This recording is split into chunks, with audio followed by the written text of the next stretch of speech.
Welcome to the channel. Welcome to today's video. This is Reading Between the Lines, and I am your host, Brandon, and this is the channel where we talk about books and things of that nature. Today, as you read in the title, we're going to continue the series of Jordan Peterson's 12 Rules for Life, and today's going to be rule number 4. We did 3 rules prior to this because that's how numbers work, of course. I believe I said that before, but you can check those out right here. I'll put the playlist up there and you can check them out. So I'm going to preface what I'm about to say with this. So with these rules, I'm not trying to lecture anybody. I'm not trying to tell anyone what to do. I'm not trying to teach anybody anything because Jordan Peterson does a great job at all of that. What I'm trying to do, I'm just trying to be an outlet for these rules. I'm trying to expose these rules to some people who may not have heard them, because I certainly believe that these rules, these 12 rules, these 12 ideas, these 12 principles that you can apply to your life can really change your life for the better. And I say that because I've experienced and I've experimented as well with all of these rules, and I can tell you, after studying each rule and then applying it in certain parts of my life, I have completely switched around and changed certain things for the better. I'm not done yet. I'm not done changing my life. I'm not done expanding and growing. But in the time that I've chosen to take on these rules and put them into use and to put them into my life and to put them into existence, really, within everything that I'm doing, there's been a big difference. So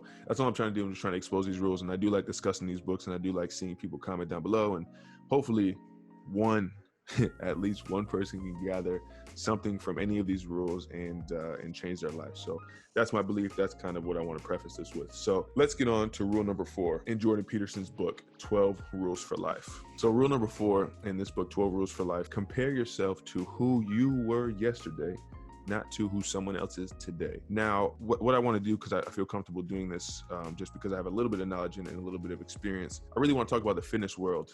Some of you may be familiar with it, some of you might not be, but it can kind of correlate and relate to other parts of life, whether it's being in a book club, or you make bed sheets, or you make ring lights, or you make water bottles, whatever it is. I think that every person in every area of life is on a different level.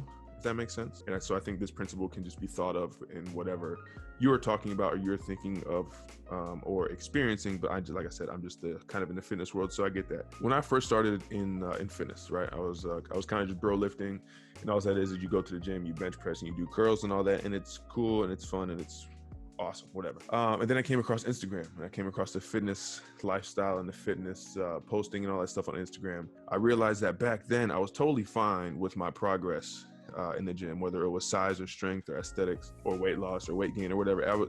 Everything was always fine. Like I never saw myself as less than what I actually was, until I got on Instagram, until I started posting selfies, or until I started posting videos.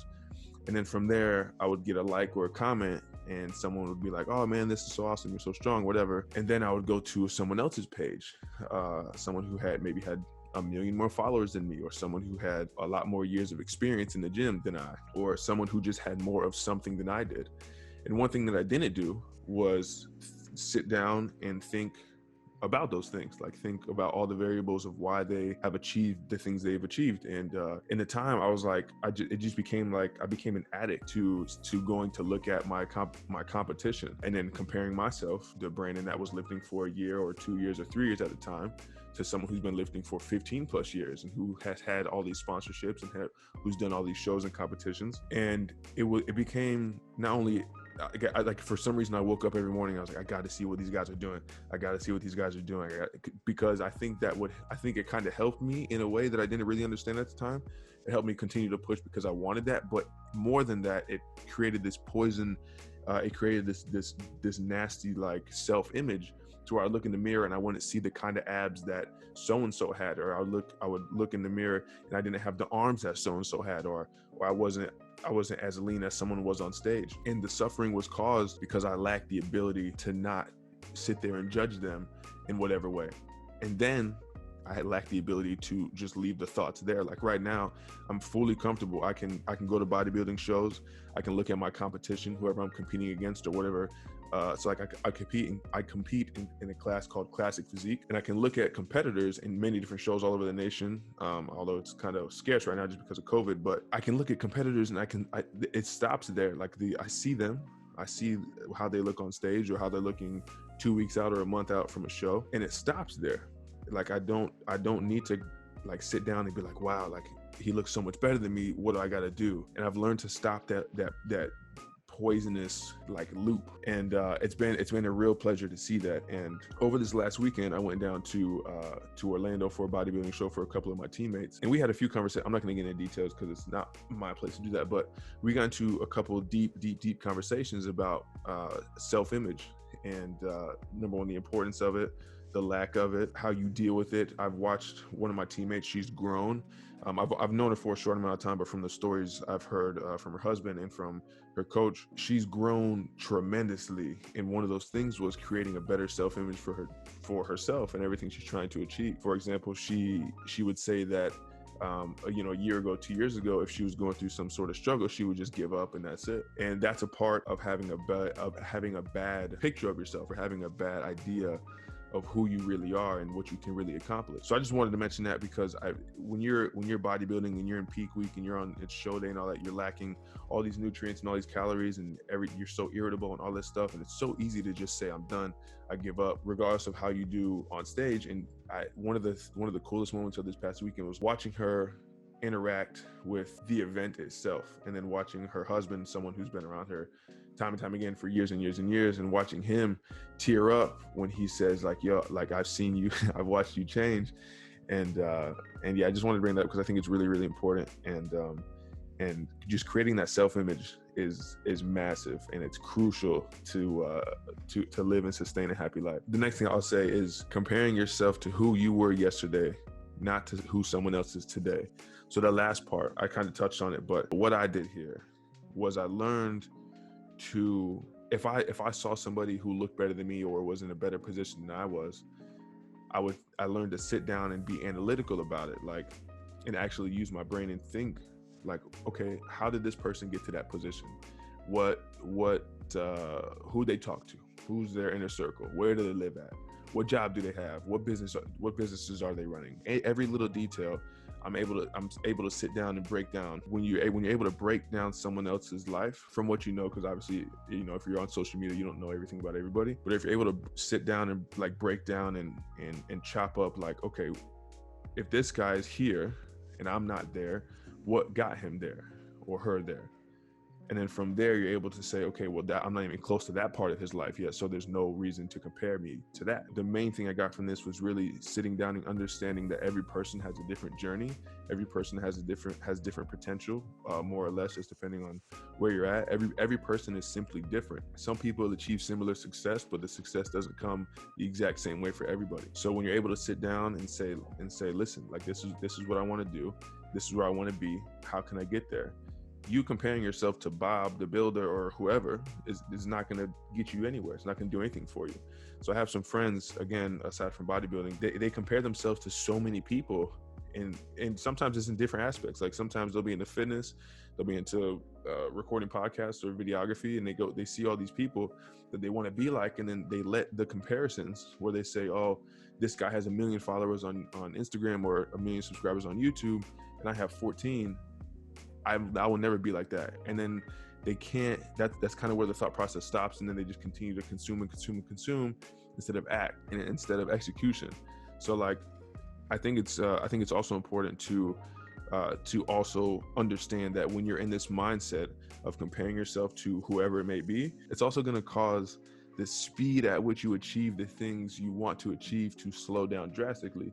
Because now, instead of spending time on yourself, instead of spending time on your own personal growth, whether it's mentally, spiritually, emotionally, or physically, you're now giving too much energy and too many gigs of processing to whoever this is, and all while thinking it's proper, because you're like, oh, well, I'm analyzing him, I'm studying him, but you're studying that person too much and in the wrong way. It's one thing to study, if you're following someone on YouTube.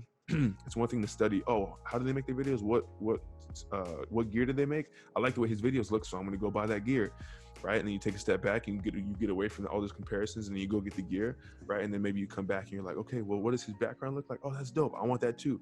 Then, put the video down, go get the background, etc., etc., etc. All I'm trying to say here, really focus on you. That's what it comes down to. Focus on you, where you are in your life. Focus on being the next best version of you. For example, I wake up in the morning, right? I do my normal morning routine. I eat my breakfast. I start on business projects. I do whatever I need to do. But each time I'm like, okay, how can I do this a little bit better? Instead of saying, okay, Bob the Builder over there, he did this and he did it well, and look at the results he got. Instead of that, I say, okay, Bob the Builder, he got great results. Okay, cool. But I'm not Bob the Builder. I can't get Bob the Builder results. I got to get Brandon's results. So every day I'm sitting down, every hour, I'm trying to make everything 1% better, just little by little. Just stack a little brick on top of a little brick, on top of a little brick, on top of a little brick. And that's been one of the biggest things helping me. Just building little thing.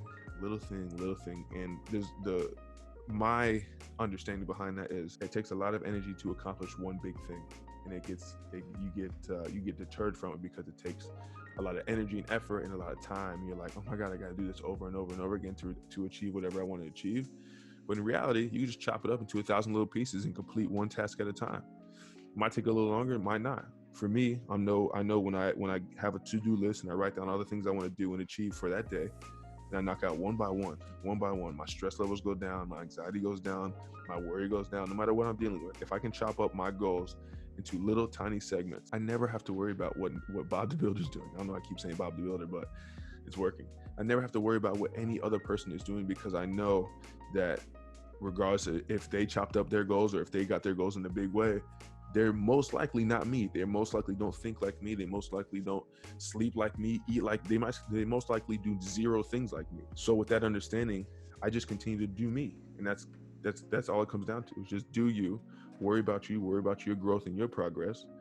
And that's it. Like that's literally it. So I feel like I started talking in circles a little bit, so I apologize if I did, but Jordan Peterson's 12 Rules for Life, rule number 4, compare yourself to who you were yesterday, not to who someone else is today. And just remember that and really, really practice on that. If you got to unfollow people on Instagram, if you got to not talk to certain people because you envy them a little bit and you can see this pattern coming along in your life and whatnot, then go ahead and do it. You know, I'm not saying unfollow everybody, whatever, but I know that I unfollowed certain people in the time of my life where I needed to unfollow them because I put myself in this toxic loop where it was just, like I said, it was just comparison, self-hate, and just on and on and on and on and on.